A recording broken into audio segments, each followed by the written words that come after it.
हिंदू कभी निराशावादी नहीं हो सकता है, कभी नहीं।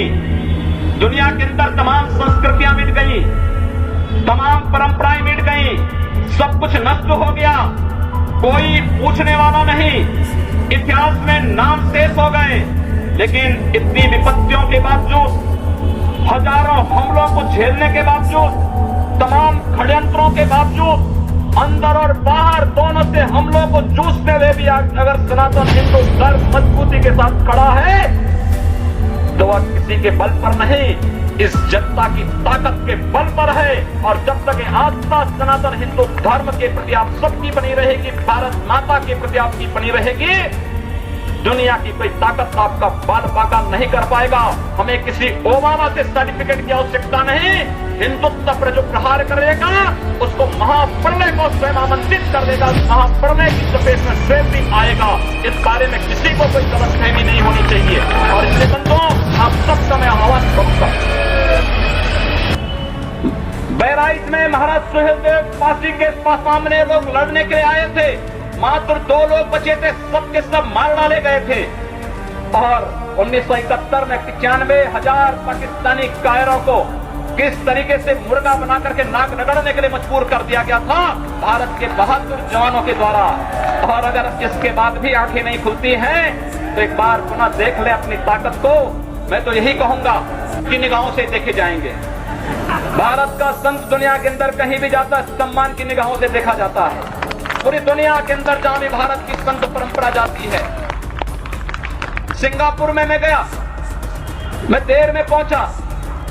जब एयरलाइंस में बैठने के लिए हुआ तो उसने मेरे कपड़े देखे और सबसे आगे की सीट में बैठे हुए लोग वो खड़े हो गए, वो मुझे बुलाने लगे कि आप आगे। मैंने कहा नहीं, मेरी सीट पीछे। कहा नहीं, आप आगे बैठिए। वहां की थाईलैंड में गए, वहां की बस में आगे की 2 सीट तो केवल संतों के लिए है, यानी मुफ्त में यात्रा करिए, जितनी यात्रा कर सकते हैं। दुनिया के अंदर कहीं भी आप जाएंगे, भारत की संत परंपरा का सम्मान है और भारतीय नागरिकों का सम्मान है। यह भारतीयता की देन है।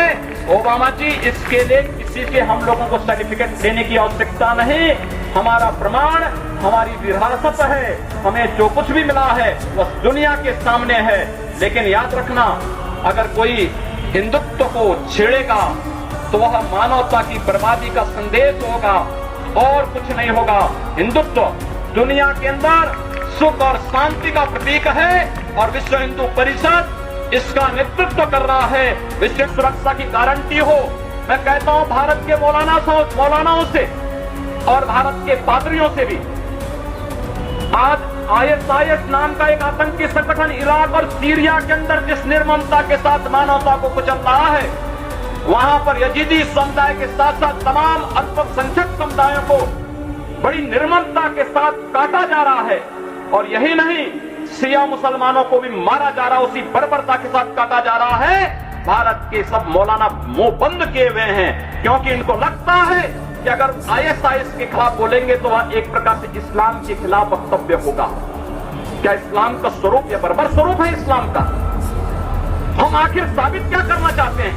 जब पाकिस्तान के अंदर वहां पर धर्मांतरण की गतिविधियों में लिप्त पादरियों की निर्मम हत्या होती है तो ओबामा कुछ नहीं बोलते, तब ब्रिटेन कुछ नहीं बोलता, तब ऑस्ट्रेलिया कुछ नहीं बोलता, तब दुनिया के अंदर वेटिकन सिटी से कोई आवाज नहीं निकलती है। मैं एक दिन पढ़ रहा था मक्का के बारे में, सऊदी अरब के इस पवित्र शहर के बारे में। कहा जाता है कि मक्का में कोई गैर इस्लामिक नहीं जा सकता, कोई गैर मुसलमान वहां नहीं जा सकता। वेटिकन सिटी के बारे में पढ़ रहा था, वहां गैर ईसाई नहीं जा सकता।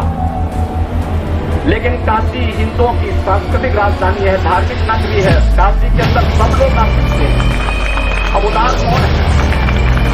यानी हमारी काशी में सब लोग आ सकते हैं, ऊंची ऊंची मीनारें बना सकते हैं, मीनारों से चिल्ला सकते हैं, तो भी हम पर आवाज, तब भी हम पर आरोप लगते हैं। लेकिन सऊदी अरब में, मक्का मदीना में कोई दूसरा नहीं जा सकता, कोई नहीं जा सकता, कोई दूसरा गैर मुस्लिम नहीं जा सकता। वेटिकन सिटी में कोई गैर ईसाई नहीं जा सकता। लेकिन उन पर कोई आरोप नहीं लगता है, आरोप हम पर लगता है। आप उन सच्चाइयों को देखिए। अगर वेद किण्वंतो